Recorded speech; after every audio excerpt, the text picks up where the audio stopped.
Hey everyone, and welcome to The Explainer. Today we're diving into a genuinely urgent health warning that could literally be sitting in your fridge right now, affecting thousands of grocery shoppers. But we aren't just going to look at the recall itself. We're going to take a really fascinating journey into how an event like this triggers a massive chain reaction.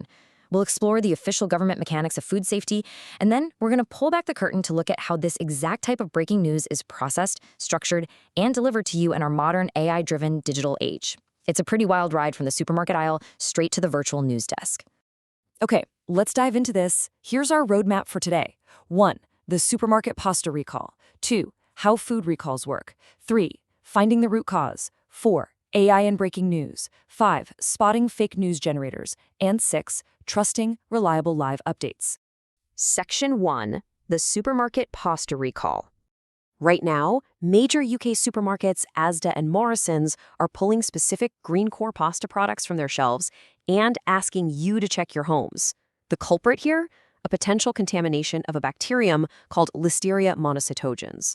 Now, food recalls happen, we know that, but Listeria is a particularly nasty bug because of the severe health risks it poses, especially for vulnerable folks like pregnant women, the elderly, or anyone with a weakened immune system.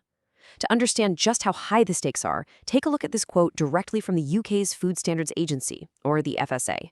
They state, "In rare cases, the infection can be more severe, causing serious complications, such as meningitis." I mean, that is absolutely serious.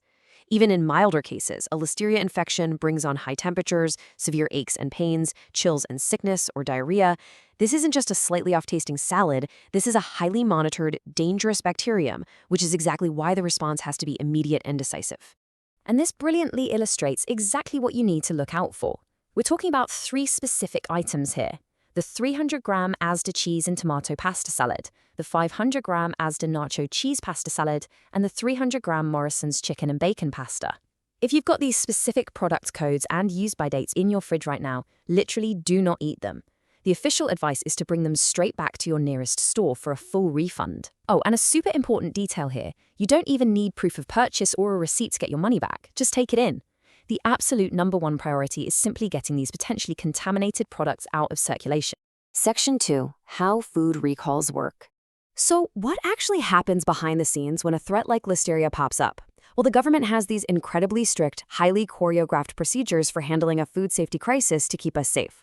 Looking at the official gov.uk definitions, there are 2 distinct levels of action here: a withdrawal and a recall.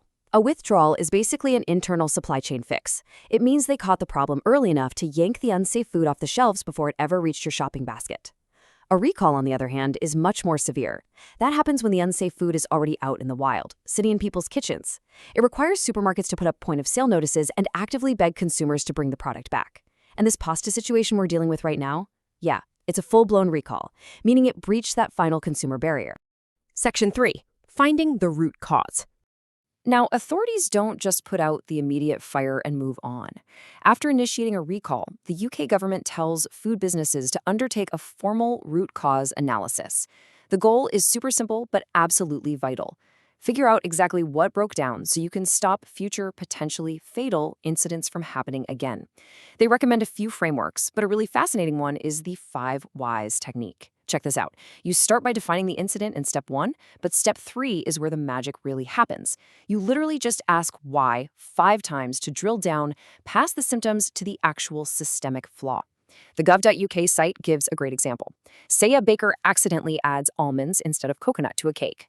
Why? Well, they look similar and weren't labeled. Why weren't they labeled? The labels got taken off during cleaning and weren't replaced. Why? Because the cleaning staff didn't have it on their checklist. Why didn't the baker touch it? Because he wasn't fully trained on the whole procedure. See how that works? By just asking why over and over, you shift the blame from a simple human mistake to a total failure in training and labeling protocols. It's a real game changer for actually fixing the underlying issue. Section 4. AI in breaking news. Okay, let's zoom out a bit entirely. We've got this fast-moving, high-stakes story, a potentially dangerous food recall. How does the public actually find out about this so fast today? Well, in our digital age, media organizations and local news outlets are leaning heavily on artificial intelligence to process and pump out breaking news with incredible speed. Tools like Lead allow teams to generate structured, avatar-led breaking news videos almost instantly. Just look at this table from the Lead platform. It lays out the exact structure the AI is programmed to follow to build a good, accurate breaking news video. Notice how purely functional it is. It hits the headline, drops in the context, lists verified key facts, adds simple visuals, gives a next step, and tacks on an update node. Legitimate AI news generators are strictly trained to avoid sensationalism. They aren't trying to invent facts or create panic. Their whole purpose is to take a dense public safety warning, like our pasta recall, and immediately transform it into a clear, visual bite that works perfectly on social media.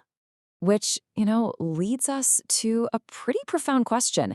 But how do you know what to trust in a world of AI-generated content? I mean, if an AI can instantly spin up a highly professional-looking news broadcast about a real pasta recall, what's stopping it from generating a broadcast about something completely fabricated? Section 5. Spotting fake news generators. Well, here's the catch. Just as AI can blast out life-saving health alerts, the exact same underlying tech can be totally weaponized. There's a whole other side to AI media generation that explicitly markets itself for creating fake news. Notice the crazy contrast in intention on this slide. At the top, you've got platforms like Lead Day. Their goal? Taking a verified script, like an official FSA recall notice, and spitting out a fast, accurate update. But down at the bottom, you have platforms like FlexClip, which literally advertise themselves as fake news generators. You can just type in a prompt about, I don't know, a fake alien invasion or a fabricated corporate scandal, and the AI writes the script, renders a hyper-realistic virtual anchor, and even pulls background B-roll footage. Sure, they're often marketed for lighthearted pranks or parodies, but it brilliantly highlights just how blurred the lines of reality have become.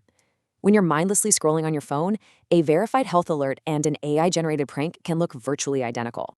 Section 6. Trusting reliable live updates. So, in an information landscape where literally anyone can cook up a polished news broadcast from their laptop in 5 minutes, the source of your information matters more than ever before. You can't just trust the format anymore. You absolutely have to trust the publisher. So, here is your takeaway for today's explainer.